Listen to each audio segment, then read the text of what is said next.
Hello, my name is Alan Richardson. You can find me at eviltester.com and a bunch of other places. So if you're interested in anything that I'm doing, you can have a look there. And what I want to talk about in this session is automating tactically and strategically. And what I'm slightly nervous about is that this is a nuanced and very subtle distinction that I've been exploring for a couple of years, and it's made a massive impact in my work, but I'm going to try and convey that to you in about 25 minutes and give you some examples of how it works. And it's simply not enough time to explore all the nuances, but I'm hoping that it makes a difference. So, difference between tactical and strategic. People will describe this in different ways. For me, tactical is something that's very specific for a particular purpose, to solve a particular problem, to deal with something at a particular point in time. It might be a bit rough about the edges, a bit hacky. It's not something that is going to be useful for everybody. You might need some skills in order to run it, but it does the job. Something strategic is something that's very critical for the long term. We've agreed we're going to do it. We commit to it. It's maintainable. The people that need to use it have been skilled up. It's written in a way that everyone can use, and we commit to it.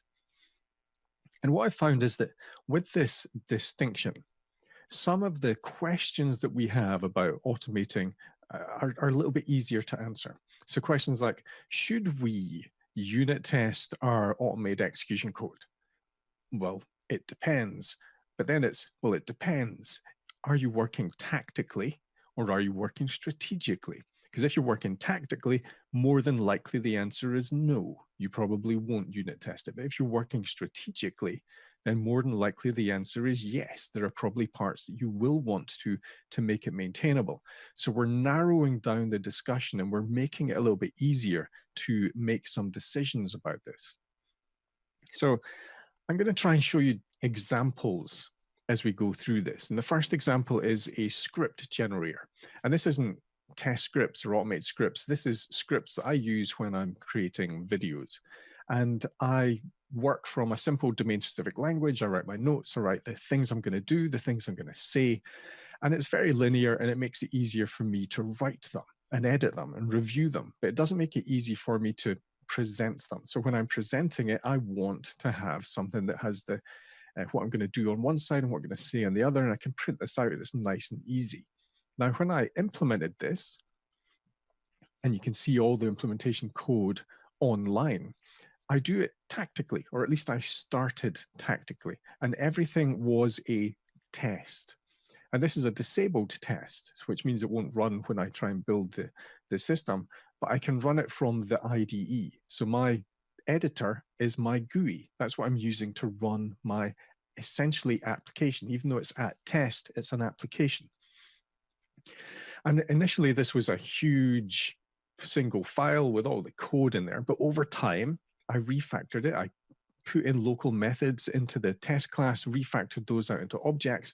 And the more that I used it, the more strategic it became, and it evolved into an application.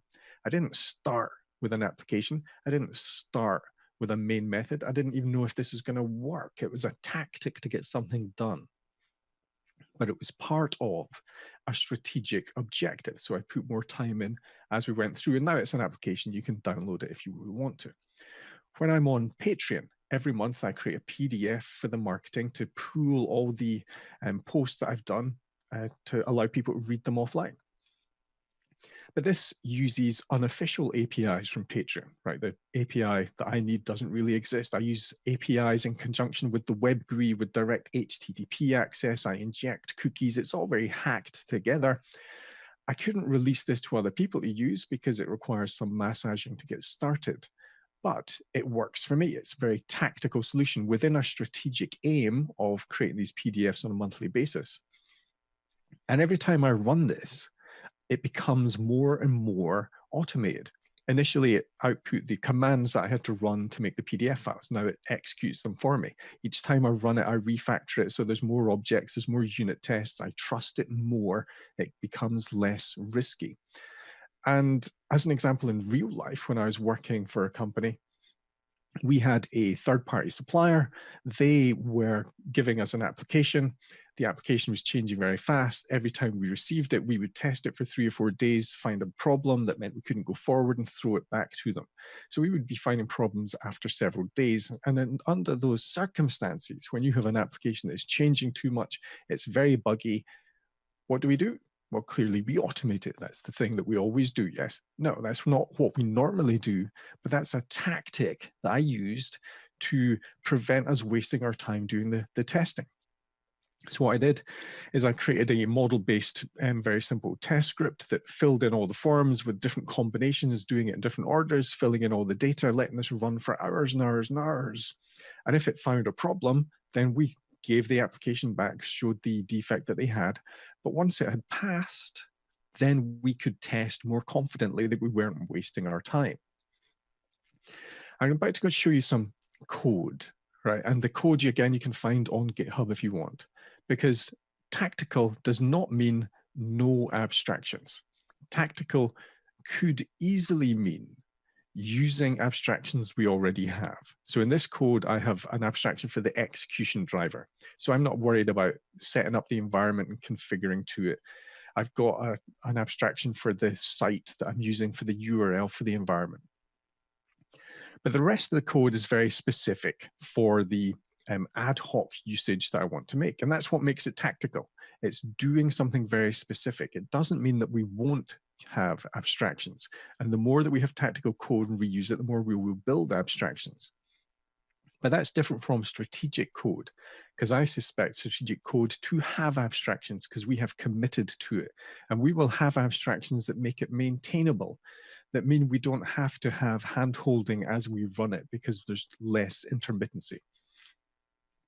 We trust the execution. We trust the abstractions. There's a commitment to creating it. So there's no argument about, well, we don't have time for this because it's part of our strategic aim. We've created abstractions that are reusable for more people, for different skill sets. It's readable. It supports the creation of it. All of these things I would expect to be differences between code that is tactical and strategic. And now I just want to scale out this tactical and strategic into how teams work. Because I've worked on projects that have been agile, that have the normal agile issues. So we were working on a content management based website. So you've got the content management system generates the site. It was an agile project. We're working in sprints. There's not enough time for testing. There's never enough time for testing. There wasn't enough time for automating. The automating was only being done by the test team, not by the developers, but the developers were writing some unit tests. Now, agile and automating was new for the company.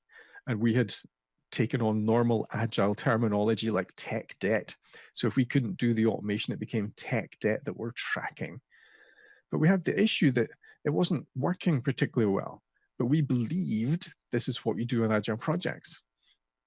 We believed these were common issues that you experience on agile projects. And if you go online, you will see lots of discussion about people not managing to fit their testing into the sprints, tracking it as tech debt. Now, this is the issue between beliefs and reality. We had beliefs about agile, how it would work. The reality was it wasn't working. We weren't taking action because we didn't really understand what was going on. We didn't understand why all these rituals and approaches we were using weren't working. And it was because we hadn't created the strategic agreement to make them work. We simply had the notion, this is what you do in agile projects. This is why we're doing it. At this point, I had no distinction between tactical and strategic. This is not what entered my head when I was reviewing it. But as a consultant, when I come on site now, so I'm very often looking for, are these people operating tactically or strategically? And if they're operating strategically, but it's all very tactical and they're not committing to it, they are going to have problems. Because when you don't have this distinction between tactical and strategic, very often you're doing strategic work, but without the strategic commitment. So we were automating, taking all the acceptance criteria, automating them. That's a very strategic approach. But if you don't have the commitment to do that, then no one's going to help out. Stuff is going to slip. We don't make the application automatable because we're not really committed to it.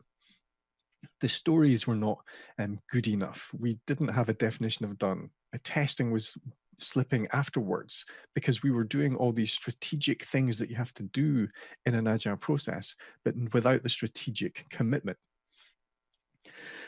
The work approach that we had did not fit the reality of the project. So looking back on it, if I had a distinction between tactical and strategic, what it would do is it would force me to make decisions. And when we develop software, when we automate, everything is filled with decisions. A lot of time we don't realize we're making the decisions because we have all these rituals we're going to do. A lot of the time we take heuristics as absolutes. So when we're writing code, we will say you aren't going to need it. But if we have a distinction between tactical and strategic, we might realize that we don't quite need it yet, but we're working strategically. So if we put it in, it will support us more easily in just a few days' time. Don't repeat yourself is a common thing that we are told, but it might be perfectly valid to repeat ourselves because we are operating tactically. If we understand the difference, then we can make decisions easier. Now, if it was strategic, it would be a longer term project. Agile is used because it fits the user's release needs. They're getting the application released to them early so they can look at it. We have project commitment. So it's not just testers working on automated execution. We've got the entire team working on it. We commit to doing automated execution within the sprint. The maintenance of the automated execution is longer term. We know we're going to do this. We'll pick a language that supports that so that more people can get involved. We develop and architect the application to support automating it. That was not a good description of this project, even though all those things we were doing. The reality was the site was a one-off. Once it got released, it would probably only be updated and maintained for a month. After that, it would eventually just fade away and die. There was no real need for an agile project at all. We could have just focused on business requirements and not looked at the dev process. It didn't need to be agile. We'd have been better off not automating in a traditional agile way, but instead augmenting our approach with tooling, using more link checkers, static analysis. That would have helped us better than trying to automate the acceptance criteria. And had we just automated chunks of our process, so automated the setting up of the environment, automated the checking, did this thing get deployed correctly? Are images still getting released? That would have been better for us than automating full stories, but we did not have a distinction between strategic and tactical. What we had was the notion of agile, and it's very different. Because we often get told that agile is the context within which testing works, and that is true. But there is another context, a more important context, and that is the project itself and the reality of that project and how it is working. And if we don't have that distinction between tactical and strategic, we treat agile as the context and we operate agile rather than the needs of that specific project. Now, the reason tactical and strategic is hard to talk about is that it's not always clear cut. This is a quote from Russell Ackoff's book, A Concept of Corporate Planning. And he wrote, "The distinction between tactical and strategic planning is often made, but is seldom made clear. Decisions that appear to be strategic to one person may appear to be tactical to another. This suggests that the distinction is relative rather than absolute." And I think that's completely true. What we are doing is we are having to make decisions. There's no guarantee of one approach or another. Another quote that I find useful is from the Tao Te Ching. This says, "We should blunt our sharp points and unravel the complications of things." And to me, that means don't have these sharp points, these binary distinctions, these words that are absolute like agile. What we want to do is unravel the complications by dealing with the reality of what we're working. Take that seriously, work on that context, and make sure we understand the decisions that we're making. Now, again, it's not fixed. Just because it's tactical now doesn't mean it's going to be tactical forever, right? It can start tactical and evolve to strategic. But if we recognize work that we're doing as tactical, then it's pretty much us doing it. It's just the role doing it. It's just this small section of the team. It doesn't really matter. let's just do it. Let's not spend a lot of time looking for alternatives. Let's just go ahead, solve the problem. Let's take this action. Let's make something happen. But when things become strategic, we have to factor in more considerations.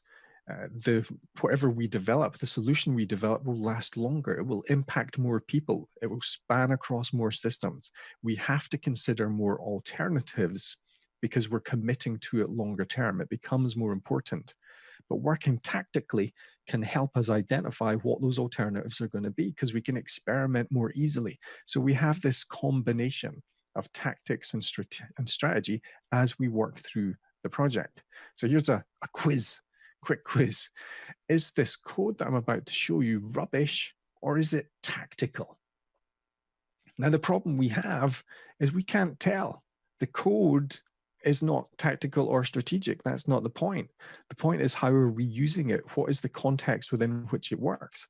Now, we can say that this is suboptimal, right? It's not got a driver abstraction.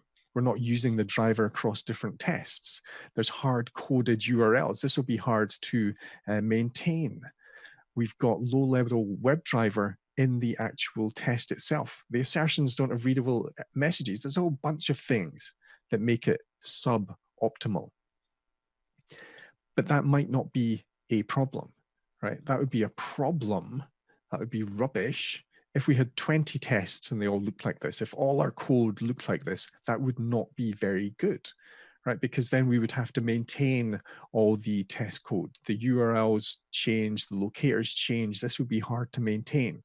You can't look at the test and understand what's going on unless you understand the application. It'd be hard to maintain because this is working in a very tactical way.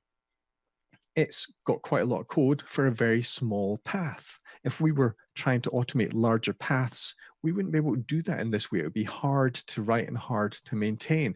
And we might turn around and say, well, actually, we don't ever automate long paths through the application simply because our approach doesn't support it. But that might be a useful thing to do on a strategic level. But this might be acceptable for tactical. Might be acceptable to write 20 tests that look like this because we're taking the risk. We understand what we're doing. We know the impact it will have on our process. And we may recognize that we're not working strategically yet because that is a decision that we have taken. So I just want to point out that tactical isn't a get out of jail free word. You can't just write code that is suboptimal and say, well, that's okay. It's tactical. Recognize whether you are doing a long-term strategic approach or not, and whether what you're doing is suboptimal.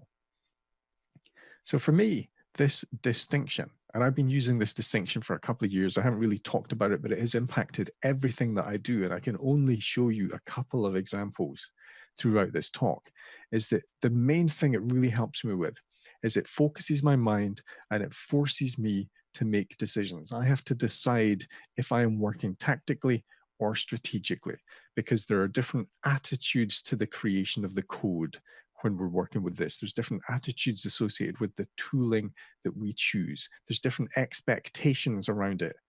If I'm working strategically, I'll probably have static analysis in place with norms that I have to conform to, with standards that I have to do. We've agreed on certain approaches.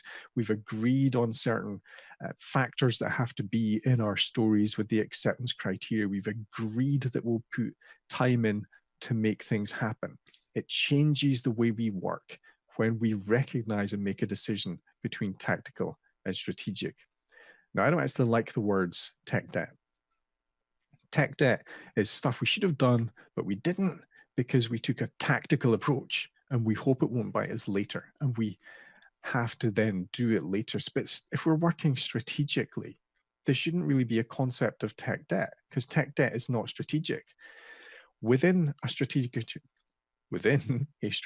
approach, we can prioritize tactically, right? It's okay not to do everything in a strategic way if those activities are not part of our strategic or critical path.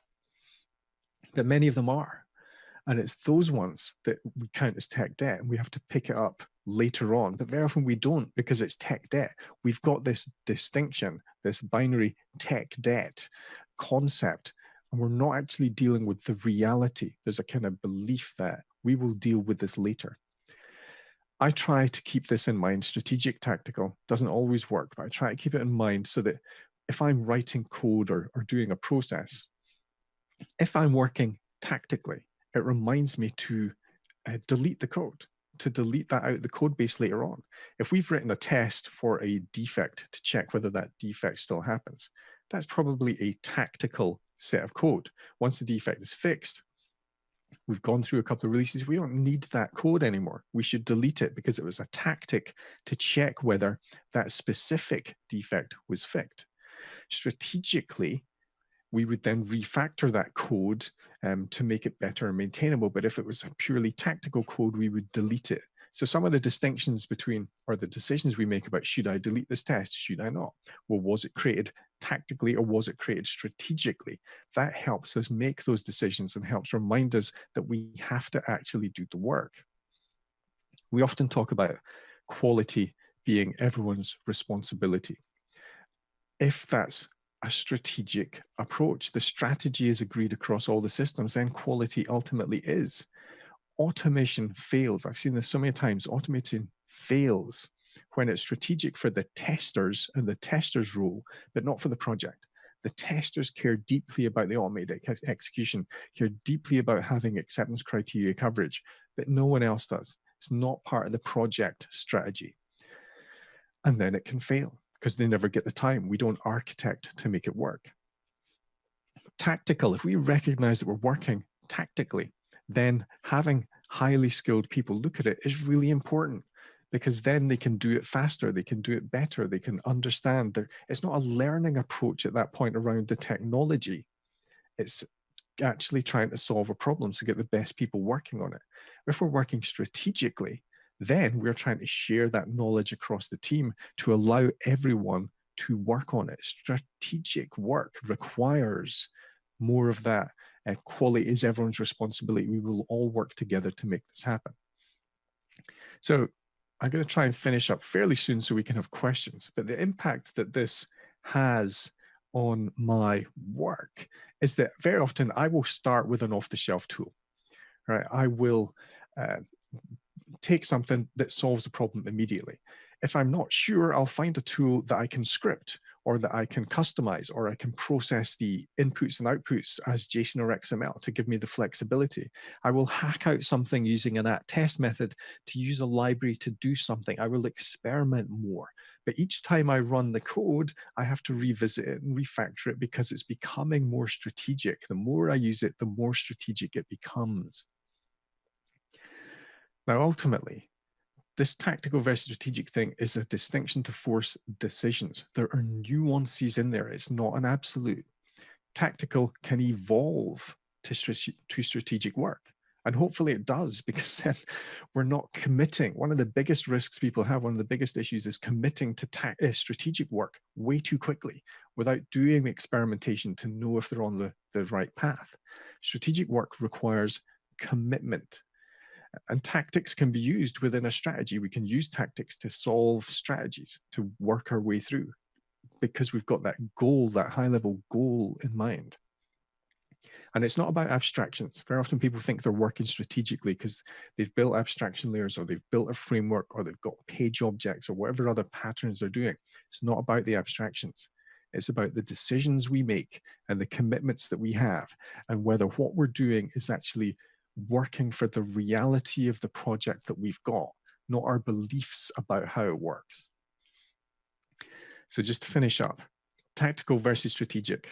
For me, it's a distinction to force decision-making based on the reality of the situation, of the project, of the environment we work in, with the people and the skill sets, not our beliefs about the situation and how it should work. And that ultimately is how that distinction helps me. And it's so important. I've been exploring this for years. And it's still impactful for me. So I hope I've tried to convey that. I've tried to convey that in this short period of time with examples. There's more I could have covered, but I just wanted to try and make you aware of that distinction so that you don't really have an excuse anymore, that when you make decisions, are we working tactically or strategically? So you know. All right, so what I'm going to try and do is see if we have any questions. They're going to get fed through to me if they are there. So this might be a little bit of a delicate situation and slightly less professional than normal, but we'll see what we can do. So I'm going to look in the Slack channel to see if there's any questions coming through. And what we've currently got is a question that says, strategic versus tactical is not done at my company. The only distinction as being a tryout is the proof of concept. Do you see a minimum viable product as tactical or strategic? So that is a good question, because that is something I explored myself. Minimum viable product suggests that we have a strategic goal in mind, that creating a minimum viable product is a tactical approach for building it up and experimenting with it rather than trying to commit to something. I think the aim with a minimum viable product in a strategic situation is to have multiple minimum viable products, to experiment in different ways. A minimum viable solution is a purely tactical approach. Minimum viable product suggests that we're building up in a more strategic way, because product suggests it's something that is going to be given to more people, that more people will use. But a solution can be slightly different, because that can be very minimal, so long as we get the actual work done. So I don't see any more questions. The interesting thing for me now is, do I just drop off? Do I wait and hope that questions come through? Or does the time just eventually cut off? Because I think I've got 4 minutes left. And I have no idea about numbers or drop off. So if you have any questions, stick them in the chat. One of the interesting things is, how does this work in terms, I'm just going to meander until we get cut off. In terms of problem solving, right, we have, Russell Ackoff has some concepts around problem solving in terms of we can absolve a problem, we can resolve a problem, we can solve a problem, or we can dissolve a problem. Absolve means ignore, resolve means do something about it immediately. Both of those are tactical approaches. Solve moves us more into a strategic way. Solve suggests that we understand the issue and then do it. And dissolve means change the system so it never happens again. So someone's asked, do I have plans to deliver this session again with more time for it? Love to see you go into more detail. Well, here's the sales pitch. Right, after all my talks, I record them, I put them onto my Evo Tester Talks portfolio on my website, and there's going to be an extra hour of material covering this topic on there. So go look at evotester.com or evotester.com/talks, look for the Evo Tester Talks, and $10 gives you access to 20+ talks with hours of extra material. So thank you for allowing me to do a sales pitch, Charlie. That's very useful. So I can see we've got 2 minutes left. I don't know how many seconds are left in there, but you still have chances to get in. So any questions can come through.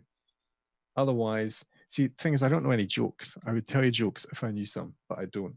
So, but this is good experience because I don't normally get any questions. People are normally scared to ask any questions and just immediately switch off in case I notice they're there. And then I see their name and say, "Hi, Bob, question." So thank you all for turning up. You still have a chance to get through. Otherwise, I'm going to assume that we're fairly finished and that you all want to get off for lunch or anything like that.